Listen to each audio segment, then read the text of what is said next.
Well, you're asking if there's been any. If there was any arbitration. Any Any arbitration. If there was any Yeah. arbitration Yeah, between you and before- your employees yeah. before this matter went to the Went to AG. the No, AG. not between employees now, but Okay.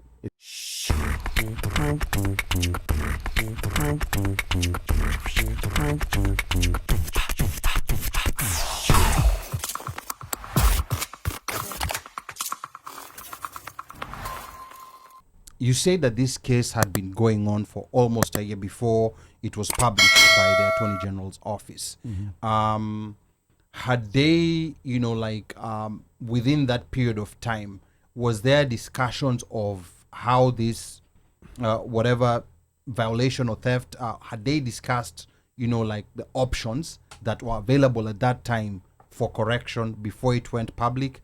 And why is it that it went public after 1 year of discussions that you're having with the AG's office?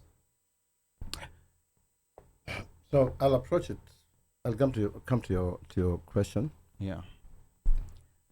and get back to Moshe's comment about theft and violation. Yes. Remember, one thing the Attorney General's office is doing is to protect employees. Okay. That office is a very respectable office. I have immense respect for what they do to protect their workers, the workers of the District of Columbia. Mhm. And so, if they come and find that there is something wrong with what we did, they present it in court, right? Mhm. And then it's us to go and say, wait, this is how we defend it, and this is our defense. Okay. So that day is coming. Let's not preempt what that will look like, because we are in court. Their job is as important to us also business people as our existence in the district, to provide employment, to pay taxes, to give opportunity. Don't forget, our DC location is not closed. People are working there. Right now we have a full house booked completely. We have people very busy making a living there. Mhm. Now, I don't know if whoever sits wherever they sit, but if there are people right now making a living and working in our restaurants, you make your conclusions, because these people are making a living and they have families to raise. It's an active court case. That's the farthest I can go, to explain to you that, yes, it is a job of the Office of the Attorney General to protect workers. And if we find ourselves that there is a violation, they will know how to be able to, we'll answer to the violation, and we will be able to, take our whatever punishment. So and that's why in that prove 1 year. or prove enough, Yeah. Mhm. prove enough that we are a good and abiding employer Yeah. within the citizen. That 1 year was discovery. Okay. When And you're what going- exactly do you mean by when discovery? when you're going, so we had a subpoena that somebody had some employees that complained Placed a about complaint, it. yeah. They complained to the Office of the Attorney General. The Office of the Attorney General is the one that is charged with actually investigating any matters Okay. regarding the labor laws. So we gave them everything, access to everything they're looking for. Okay. Because that's just what you do. You provide information as they need them. Okay. And so they would come and ask for this information, we give it to them. It takes a while. Sometimes they ask for something we don't have, and we have to go and find it. It'll take a Okay. while. Okay. Some of the records here, if you remember very clearly, I don't know if you guys know the gist of this case. It is within the COVID era. That time. Yes, it's within And- the COVID yeah, time, and- 2020 to yeah. 2022. And so there are some records that we needed more time to find. So it took a while. We found all the records. We gave it to them. They went through forensics and studied and saw, okay, this is good, this is bad, this is good, this is bad, this is good. And then they come back to us and say, okay, we found some bad things. And they say, well, if you found bad things, let's find out why they're bad. We go back Okay. again and do a forensic audit. All this, by the way, if I might just tell you, are being done by a team of Kenyans, both on the accounting side and on the legal side. So it is. So are you saying your team found some bad things, or it's the AG's no, office the AG's that office will said- find, yeah. Okay. And then we come back and say, okay, then, oh, you may have missed this. Here we have this one. Here we have this one. So it came down to where now to say, okay, this is now where we think we cannot find all the answers. So Okay. we need you to figure that out. And of course, natural things usually that would happen here would be to go to settlement. And that did not go very well with the office. So we ended up with them in court. Okay. It's just it's a normal process. Okay. And by the way, it is not done yet. We are still talking It's- about what is the best course to be able to address this. Because remember, they must stay here. That there is an employee or employees that had a payment missed, which they must collect to pay.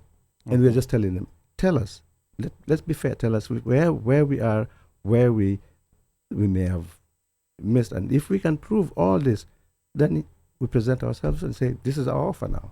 Yeah, So because this process is not done. yeah, because the reason I say this is there was very direct language coming from the AG's office, and they're pointing out to very specific cases, and like they said, from 2020 through 2022, Swahili Village DC failed to pay hundreds of workers the minimum wage, or even the lower tipped Ali, minimum wage.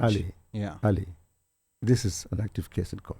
It's an active case in court. You see, It's an active case in court. if you go back, but you see, if you go back to our answers, the Attorney General's office has I published. understand. This is information that's out in public. Go back to our answers on that specific issue, Yeah. and you'll find out that we already answered that in the way we know it. Yes. So like I say, Yeah. in a court, Mhm. an active case, those you're now quoting very specific areas. I cannot comment on those areas. Okay. And that's the reason why you let our attorneys answer it in that area, and they already did. Okay. And in the response, I've gone through it. I've gone through the 18 pages, and I think it's been shared with the people who are tuned in, and all these allegations, have been denied. Like, for example, they say many servers that were consistently paid a total of $5 per hour, including wages and tips. Now, these are, of course, are allegations that are coming, and of course, you have a response on your website, and you have denied these allegations. So maybe let me go to Mika. Mika, I don't know whether you can hear us, Mika. Mika, you on? Okay. Yes, I'm here. Yes. Ali, give me time to unmute. Okay. Sawa, Mika. Hey, unmute is taking that long. See, Yes. Unmuting is 2 seconds. He has 3 fingers. Okay, Mika, go ahead. Okay. I guess for me, my question would be, since much of this we can't seem to have a conversation about because it's in the legal realm. My question would be, was there any sort of communication or any sort of arbitrary between the described employees before this matter went to the AG's office? And even when it got to the AG's office, was there any form of trying to resolve this before it became a legal matter? I know it's a process, as you've said. It's something it's a long process that has taken more than a year since it came up to the public domain. But I'm sure it took more than that year for it to get to the place where it became an issue with the AG's office. So is that something you can answer, or is that something also legally binding? Well, you're asking if there's been any. If there was any arbitration. Any If arbitration. there was any arbitration Yeah, between you and before- your employees yeah. before this matter went to the Went AG? to- No, not between employees now, but Okay. it came up straight from the AG's office. Okay. Yeah, So you were caught by surprise. You were not even aware on the until... yes, on the when actually on the matter of subpoena, Yeah. it was not something because we didn't anticipate Okay. any issues. Okay. Yeah, So, but remember that this was something that the AG's office was doing for a lot of restaurants. okay. Yes. Not just it wasn't targeted to us. It wasn't just Swahili Village, and, No. and of course, like if you go to their website, you will see all A the other number of restaurants A involved. number of restaurants. Are Is this something that was happening during COVID? mainly during COVID? During COVID, there were a lot of, there were a lot of things that happened which were, just not anticipated. Nobody anticipated what COVID would bring and would hand employers or even employees. Mm-hmm.